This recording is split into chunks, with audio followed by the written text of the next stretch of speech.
1948 ഒരു പുതിയ ഇസ്രായേൽ രാഷ്ട്രത്തിന്റെ പിറവിക്ക് UN വഴിയൊരുക്കിയ വർഷം, ഒരു മഹാദുരന്തത്തിന്റെ തുടക്കം. ഭീമൻ ടാങ്കുകളുമായി സയനിസ്റ്റ് സൈനിക സംഘങ്ങൾ ഫലസ്തീൻ തെരുവുകളിലൂടെ ചീറിപ്പാഞ്ഞു. 500-ലധികം ഗ്രാമങ്ങളും നഗരങ്ങളും അവർ തകർത്തു തരിപ്പണമാക്കി. ജനവാസ കേന്ദ്രങ്ങൾ ഇടിച്ചു നിരത്തി. 8 ലക്ഷം ഫലസ്തീനികൾ സ്വന്തം വീട്ടിൽ നിന്നും പുറത്താക്കപ്പെട്ടു.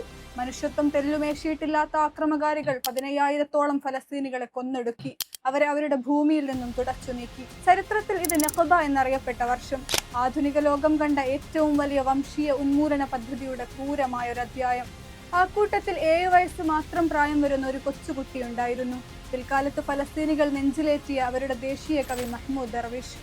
അൽബിർവയുടെ തെരുവുകളിൽ കളിച്ചു വളർന്ന അവന് ഒറ്റ രാത്രി കൊണ്ട് സ്വന്തം വീടും കളിക്കൂട്ടുകാരും നഷ്ടപ്പെട്ടു. തോക്കിന്റെ നിഴലിൽ അഭയാർത്ഥിയായി അതിർത്തി കടക്കുമ്പോൾ ഉത്കണ്ഠയും ഭയവും ആ ഇളം മനസ്സിനെ വല്ലാതെ അലട്ടിയിട്ടുണ്ടാവണം. അടുത്ത വർഷം തന്നെ ദർവിഷ് കുടുംബത്തോടൊപ്പം രഹസ്യമായി ഫലസ്തീനിലേക്ക് തിരിച്ചു വന്നു. പക്ഷെ അവിടെ കാണാനായി ബാക്കിയുണ്ടായിരുന്നത് തകർത്തു തരിപ്പണമാക്കപ്പെട്ട തന്റെ വീടും പ്രദേശവും മാത്രമായിരുന്നു.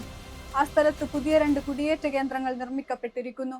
അങ്ങനെ സ്വന്തം നാട്ടിൽ തന്നെ അഭയാർത്ഥികളായി ജീവിക്കേണ്ടി വന്ന ആയിരക്കണക്കിന് ഫലസ്തീനികളിൽ ഒരാളായി മാറി ദർവിഷ്. വായനയോടും എഴുത്തിനോടുമുള്ള അടങ്ങാത്ത അഭിനിവേശം ദർവീഷിനെ ചെറുപ്പകാലത്ത് തന്നെ സാഹിത്യത്തിലേക്ക് അടുപ്പിച്ചു. കഫർ യാസിഫ് ഹൈസ്കൂളിൽ പഠിക്കുമ്പോൾ അദ്ദേഹം തന്റെ കവിതകൾ എഴുതി തുടങ്ങി. തന്റെ 14-ാം വയസ്സിൽ ദർവീഷ് ക്ലാസ്സിൽ വെച്ച് ഒരു കവിത ചൊല്ലുന്നുണ്ട്. നിങ്ങൾക്ക് ഇഷ്ടമുള്ളതുപോലെ കളിക്കാം, കളിപ്പാട്ടങ്ങളുമാകാം, എനിക്കതിന് കഴിയില്ല. നിങ്ങൾക്ക് വീടുണ്ട്, എനിക്കില്ല. നിങ്ങൾക്ക് ആഘോഷങ്ങളുണ്ട്, എനിക്കില്ല. നമ്മൾക്ക് എന്തുകൊണ്ട് ഒരുമിച്ച് കളിച്ചുകൂടാ?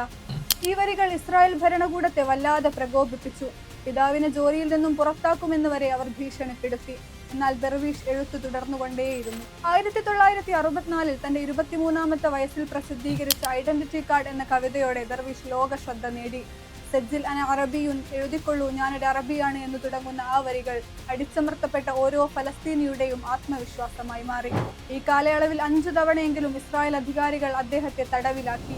ഒരൊറ്റ കാരണം, ദർവീഷ് ഫലസ്തീനിയൻ ദേശീയതയെ ഉദ്ദീപിപ്പിക്കുന്ന കവിതകൾ എഴുതുന്നു.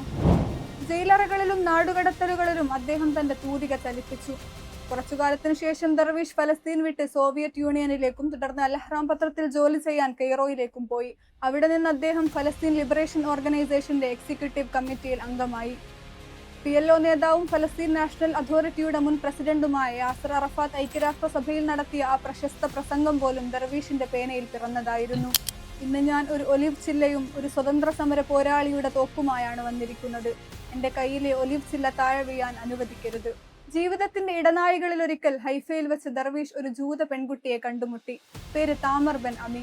അദ്ദേഹം അവളെ സ്നേഹത്തോടെ റീത്ത എന്ന് വിളിച്ചു. അദ്ദേഹത്തിന്റെ പ്രണയ കവിതകൾ മുഴുവൻ റീത്തയെക്കുറിച്ചുള്ളവയായിരുന്നു. എന്നാൽ ആ ബന്ധം അധികനാൾ നീണ്ടുനിന്നില്ല. തനിക്ക് ഇസ്രായേൽ സൈന്യത്തിൽ ചേരണമെന്ന ആഗ്രഹം റീത്ത പ്രകടിപ്പിച്ചതോടെ അവർ വേർപിരിഞ്ഞു. വർഷങ്ങൾക്കു ശേഷം പാരീസിൽ വെച്ച് അവർ വീണ്ടും കണ്ടുമുട്ടുന്നുണ്ട്. ആ കൂടിക്കാഴ്ചയ്ക്ക് ശേഷം ദർവീഷ് അവൾക്ക് അവസാനമായി ഒരു കവിത എഴുതി, റീത്തയുടെ ശൈത്യകാലം.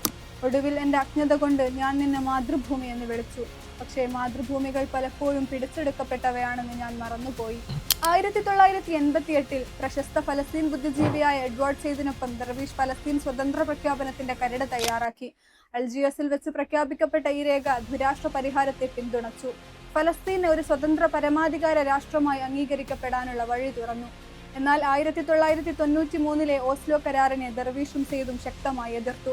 ജെറൂസലമിന്റെ പദവി, അഭയാർത്ഥികളുടെ തിരിച്ചുവരവ്, ഇസ്രായേൽ കുടിയേറ്റം ഉയർത്തുന്ന പ്രശ്നങ്ങൾ തുടങ്ങിയ അടിസ്ഥാന ചോദ്യങ്ങൾ പരിഹരിക്കാത്ത ആ കരാർ ഫലസ്തീനികൾക്ക് സാധ്യമാവില്ലെന്ന് അദ്ദേഹം വിശ്വസിച്ചു. അതിൽ പ്രതിഷേധിച്ച് അദ്ദേഹം PLO എക്സിക്യൂട്ടീവ് കമ്മിറ്റിയിൽ നിന്നും രാജിവെച്ചു. ഫലസ്തീൻ ജനതയുടെ അതിജീവനത്തെയും അവകാശങ്ങളെയും ദർവീഷ് എന്നും തന്റെ കവിതകളുടെ കേന്ദ്ര ബിന്ദുവാക്കി. ലോകമെമ്പാടുമുള്ള കുടിയൊഴിക്കപ്പെട്ട മനുഷ്യർക്ക് അവ പ്രതിരോധത്തിന്റെ ശബ്ദമായി മാറി. 20-ലധികം ഭാഷകളിലേക്ക് അദ്ദേഹത്തിന്റെ കവിതകൾ വിവർത്തനം ചെയ്യപ്പെട്ടു. 2008 ഓഗസ്റ്റ് 9 ഹ്യൂസ്റ്റണിൽ വെച്ച് തന്റെ 67-ാം വയസ്സിൽ ആ അതുല്യ കവി വിട പറഞ്ഞു. അദ്ദേഹം യാത്രയായി 18 വർഷങ്ങൾ പിന്നിട്ടിരിക്കുന്നുവെങ്കിലും ചെറുത്തുനിൽപ്പിന്റെ ശബ്ദമായി ആ വാക്കുകൾ ഇന്നും മുഴങ്ങിക്കൊണ്ടേയിരിക്കുന്നു. യുദ്ധം അവസാനിക്കും, നേതാക്കൾ കൈകൊടുത്തു പിരിയും, വൃദ്ധയായ ആ അമ്മ തന്റെ രക്തസാക്ഷിയായ മകനെ കാത്തിരിക്കും. ആരാണ് എൻ്റെ മാതൃഭൂമി വിറ്റതെന്ന് എനിക്കറിയില്ല, പക്ഷേ അതിന് വില കൊടുത്തവരെ ഞാൻ കണ്ടു.